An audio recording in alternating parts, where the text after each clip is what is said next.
Assalamualaikum warahmatullahi wabarakatuh. Hamdan wa syukran lillah amma ba'du. Nah, di video kali ini Saida akan menjelaskan sedikit tentang wudhu, tapi izinkan Saida untuk memperkenalkan diri kembali. Perkenalkan, nama saya adalah Siti Saidatul Fitriah Halatul Berdiah.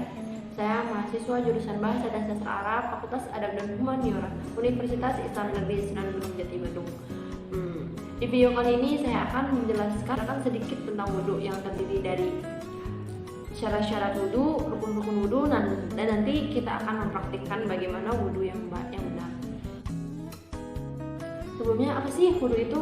Lalu kenapa sih kita harus berwudhu? Wudhu itu kan dari kata wudhu itu berarti bersih. Berarti sebelum sholat kita kan menghadap kepada Allah. Sebelum sholat kita harus membersihkan diri kita terlebih dahulu.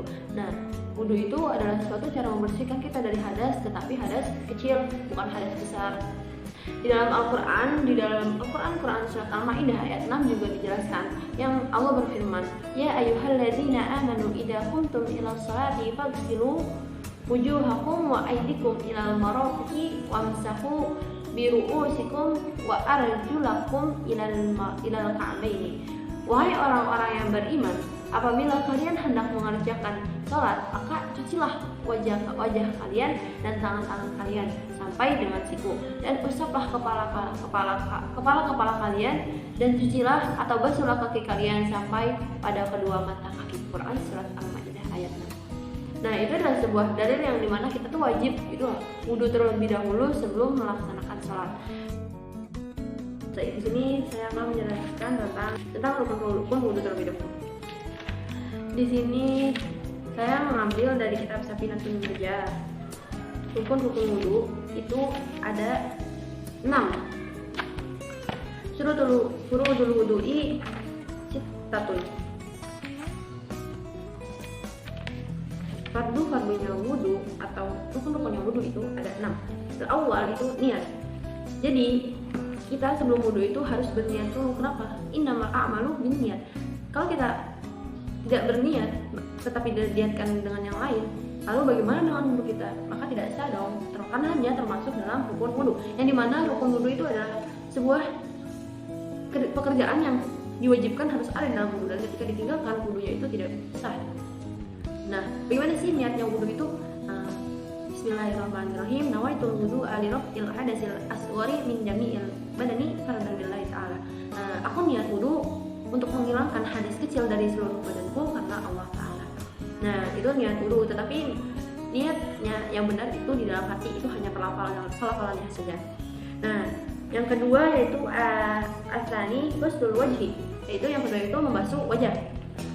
Ada sebuah hadis yang menjelaskan dari hadis riwayat Abu Daud, karena idza tawadda'a ahada kaffan min ma'in fa adkhalahu tahta hanakihi wa dallala bihi liyatahu wa qala hakadha wa amarani rabbi azza wa jalla. Artinya, merupakan kebiasaan Nabi Shallallahu alaihi wasallam, jika beliau akan berwudu, beliau mengambil segenggaman air, kemudian beliau membasuhkannya ke wajah beliau sampai ke tenggorokannya, sampai ke sini. Kemudian beliau menyala-nyala jenggotnya, kemudian mengatakan, demikianlah cara berwudu yang diperhatikan Rabbku kepadaku. Jadi ketika membasuh wajah itu diusahakan sampai sini. Lalu asalis, yang ketiga, ghuslul yadaini ma'al mirfaqaini, yaitu membasuh tangan sampai ke siku. Di sini juga ada hadis yang menguatkan bahwa tentang cara wudu yang dari tangannya itu dari hadis riwayat muttafaqun alaih. Beliau berkata, "Tsumma ghasala yadahu al-yumna ila al-mirfaqi salasan." 3 kali. "Tsumma ghasala yadahu yusra ila al-mirfaqi salasan." Kemudian beliau membasuh tangannya yang kanan terlebih dahulu 3 kali sampai ke siku sebanyak 3 kali. Kemudian membasuh tangan yang kiri sampai siku sebanyak 3 kali. Berarti kanan 3 kali, kanan terlebih dahulu baru ke kiri 3 kali. Nah, itu rukun wudu yang ketiga. Lalu rukun wudu yang keempat yaitu ar-rabi'u masfu syai'in min ra'si, membasuh sebagian kepala. Hadis riwayat muttafaqun alaih. Tsumma masaha ra'sahu biyadayhi fa aqbala bihima wa adbara bada'u bi muqaddimi ra'sihi hatta dhahaba bihima ila qafahu, tsumma raddahuma ila al-makan alladhi bada'a minhu. Kemudian beliau membasuh dan mengusap kepala dengan tangannya, menyapu ke depan dan ke belakang. Beliau memulainya dari bagian depan kepalanya, ditarik ke belakang sampai ke tengkuk, kemudian membalikannya lagi ke bagian depan kepalanya. Yang kelima yaitu al-khamisu ghuslul rijlaini ma'al ka'baini, yaitu membasuh kaki sampai dua mata kaki. Jadi dari ujung kaki sampai kedua mata kaki. Nah, ada Al-Qur'an yang menjelaskan fagsilu wujuhakum wa aydikum ilal marafiqi wamsahu bi ru'usikum wa arjulakum ilal ka'bain. Ini enggak cuma tentang kaki sih, dari wajah, tangan. Ini sudah dijelaskan di dalam surat Al-Maidah. Maka basuhlah mukamu dan tanganmu sampai siku-siku, dan sapulah kepalamu dan basuh kakimu dengan kedua mata kaki. Jadi hadisu yang keenam ada tentang tertib ternyata. Jadi surut fardunya wudu, furudul wudu'i sittatun al-awwal an-niyatu, as-tsani ghuslul wajhi, as-tsalis ghuslul yadaini ma'al mirfaqaini, ar-rabi'u mashu syai'in min ar-ra'si, al-khamis ghuslul rijlaini ma'al ka'baini, as-sadis at-tartib. Fardunya wudu ada 6, yaitu pertama niat, kedua membasuh muka, ketiga membasuh tangan sampai ke siku-siku, kedua tangan sampai ke siku-siku, yang keempat membasuh sebagian kepala, dan yang kelima membasuh kaki sampai mata kaki, dan yang keenam tertib. Nah, untuk bagian telinga itu masuk ke sunnah ya, bukan masuk ke rukun wudu. Yang selanjutnya yaitu tentang syurutul wudu'i, syarat-syarat wudu. Bedakan syarat dengan fardu. Syarat wudu ada suatu hal yang harus diadakan atau dihadirkan di dalam wudu, tetapi bukan sebuah perbuatan. Kalau fardu itu adalah hal yang harus dihadirkan dalam wudu, tapi dia itu adalah suatu perbuatan. Kalau syarat itu bukan suatu perbuatan atau sesuatu yang harus dilakukan, tapi harus ada di dalam wudunya itu. Nah, ini adalah sebuah syarat syahnya wudu. Ketika syarat syahnya wudu ini tidak dilakukan dan tidak dihadirkan, maka wudunya tidak sah. Dan ketika wudunya tidak sah, maka sholatnya pun tidak sah. Nah, masih dengan kitab Safinatun Najah, syurutul wudu'i asyaratun. Di kitab ini syarat-syarat wudu itu ada 10. Al-awwal itu niat. Al-awwal Islam. Pertama itu Islam. Yang pertama itu adalah Islam. Jadi orang yang selain Islam itu tidak bisa masuk ke dalam syarat-syaratnya wudu, berarti wudunya nggak sah. Nah, maka tidak dianggap sah orang yang berwudu selain orang Islam. Harus Islam dulu. Nah, yang kedua yaitu at-tamyizu, yaitu tamyiz. Apa sih tamyiz itu? Tamyiz itu terbagi dua. Yang pertama, orang yang umurnya genap 7 tahun, sempurna umur 7 tahun atau mencapai 7 tahun Hijriah. Lalu yang kedua itu orang yang mandiri, makan sendiri, mandi sendiri, minum sendiri, jalan sendiri. Dia itu udah mulai bisa memikirkan mana yang baik dan mana yang benar. Yang ketiga yaitu wan naqa'u anil haidi wan nifasi, yaitu bersihnya dari haid dan nifas. Bersih dari haid dan nifas. Selanjutnya yaitu wa amma yamna'u wusulul ma'i ilal basyarati, harus bersih dari sesuatu yang menghalangi airnya sampai ke kulit. Contohnya itu seperti tip X, isolasi, perban. Nah, itu tidak dibolehkan karena itu tuh menghalangi air sampai ke kulit kita. Lalu bagaimana dengan tato? Dia kan nempel ya di kulit. Ketika tato itu memang tato asli. Nah, ini saya itu dapat pendengaran atau penjelasan dari videonya Buya Yahya yang sempat saya tonton, yang sempat saya dengarkan. Kalau dia menjelaskan di situ bahwa tato yang benar-benar tato yang masuk ke kulit itu kan berarti di dalam kulit, otomatis air ketika wudu itu kena kulit. Tetapi azimahnya, hukum asalnya tato itu tetap haram. Cuman bagaimana, apakah tato itu menghalangi air? Ketika tato yang ada di dalam kulit itu tidak menghalangi air karena dia itu masuk ke dalam, tapi tetap hukumnya itu pertama kali ketika ia memasangkan tato itu menjadi haram. Lalu, yang nggak boleh itu ketika tato yang nempel di luar kulit yang bukan masuk ke dalam kulit. Nah, itu tuh tato yang dapat menghalangi air.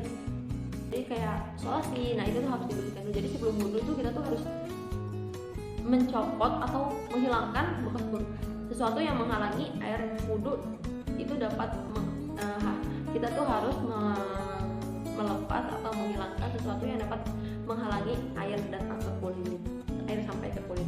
Nah itu yang keempat. Lalu yang kelima itu wa an la yakuna ala unwin la yughayyirul ma. Tidak boleh ada sesuatu yang membuat air berubah atau berubah. Tidak boleh ada sesuatu yang membuat air itu berubah. Contoh kecil, di tangan kita, bukan di tangan, jadi itu ada air yang berubah gitu loh. Air yang berubah kan kayak misalkan air yang tadinya putih dicampur kopi jadi berubah. Tapi di sini tuh dijelaskan bahwa ketika kita tahu kalau air itu berubah, yaitu ya memang sudah berubah yang benar-benar berubah yang sangat gitu loh, berubah yang tidak sangat, karena kita tahu kalau itu berubah. Nah ini tuh perubahan yang benar-benar dapat berubah. Jadi itu harus menggunakan yang airnya memang putih yang tidak berubah. Lalu yang keenam yaitu ada wa ilmu bifaradiyatihi, mengetahui kefarduan wudu atau rukun wudu. Tadi di awal sudah dijelaskan rukun wudu itu ada yang pertama niat, kedua membasuh muka, ketiga membasuh kedua tangan sampai siku, keempat membasuh sebagian kepala, dan kelima membasuh kaki sampai mata kaki, dan yang keenam tertib. Nah kita harus tahu fardu-fardu wudu itu apa aja, karena itu tuh menjadi syarat syahnya wudu dan menjadi ikan bahwa wudu kita itu bisa sah dan sholat kita itu dan salah satu syarat sahnya sholat sudah kita laksanakan. Yang ketujuh yaitu anna ya taqidah fardan min furudi sunnah. Jangan mengiktikadkan bahwa fardunya wudu itu adalah sebuah kesunahan. Sunnah itu adalah sesuatu yang ketika kita tinggalkan itu tidak apa-apa kan. Nah, ketika fardu itu menjadi sunnah berarti kalau kita tinggalkan itu tidak apa-apa kan. Padahal fardu itu adalah sesuatu yang kita wajib kerjakan. Fardu wudu adalah sesuatu yang wajib kita kerjakan. Contoh kecilnya seperti telinga. Ketika kita mengiktikadkan telinga menjadi wajib, itu kan berarti harus dilaksanakan ya. Jadi itu tidak apa-apa. Tapi ketika kita mengiktikadkan membasuh wajah yang awalnya wajib menjadi sunnah, berarti kalau kita tinggalkan itu tidak apa-apa.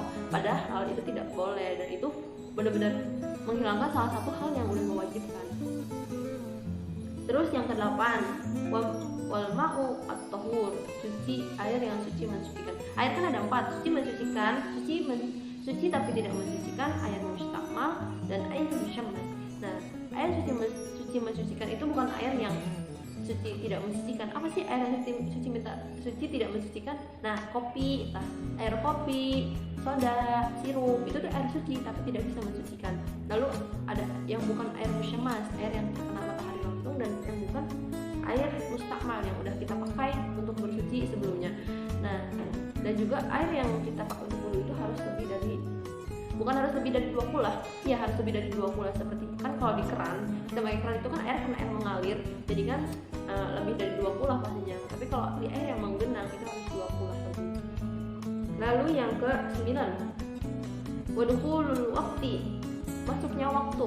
Nah, untuk ini itu dikhusus. Nah, yang pertama, yang 9 itu adalah masuknya waktu, dan yang ke-10 adalah wal muwalatu lidaimil hadasi, dan mualah untuk orang yang berhadas terus-terusan. Nah, untuk nomor 9 dan ke-10 itu dikhususkan untuk orang yang berhadas terus-menerus. Contohnya wanita yang sedang istihadah. Wanita yang sedang istihadah itu kan darahnya keluar terus-menerus. Nah, makanya dia tuh salah sah wudunya dia tuh ketika masuk waktu dia baru dibolehkan untuk berwudu. Nah, terus yang kedua itu untuk orang yang biasa terus-menerus mengeluarkan air pipis ya. Nah, itu ketika berwudu itu harus pas masuk waktu, habis itu dia langsung melaksanakan sholatnya. Nah, itu adalah beberapa syarat-syarat sahnya wudu. Jadi yang pertama, syarat wudu. Syurutul wudu'i asyaratun al-islamu wa tamyizu wa naqa'u 'alal haidi wal nifasi wa amma yamna'u wusulul ma'i ilal basyarati wa an la yakuna 'ala udwin ma yughayyirul ma'a wal ilmu bi faradiyatihi wa an la ya'taq qida faradan min furudihi sunnatan wal ma'u at-tahuru wa dukhulul waqti wal muwalatu lidaimil hadathi. yaitu yang pertama itu Islam, yang kedua itu tamyiz, yang ketiga itu bersih dari haid dan nifas, yang keempat harus bersih dari sesuatu yang menghalangi datangnya air ke kulit, yang kelima yaitu bersih dari sesuatu yang membuat air itu berubah, dan yang atau tidak boleh ada sesuatu yang membuat air itu berubah. Yang keenam itu mengetahui akan kefarduan yang wudu. Yang ketujuh meyakini, tidak boleh meyakini kefarduan wudu menjadi sunnah. Yang kedelapan yaitu air suci yang menggunakan air yang suci mensucikan. Yang kesembilan yaitu masuknya waktu wudu, ketika masuknya waktu. Dan yang terakhir yaitu muawalah. Dan dari itu adalah beberapa syarat wudu. Nah, itu dia tentang pengertian wudu, syarat sah wudu, rukun wudu, dan praktik wudu. Mungkin hanya itu yang bisa saya sampaikan, kurang lebihnya mohon maaf. Sebelumnya mohon maaf jika banyak kesalahan. Afwan minkum ala kulli khata. Syukran katsir ala istimikum wa istimikum wa musyahadatikum. Wassalamualaikum warahmatullahi wabarakatuh.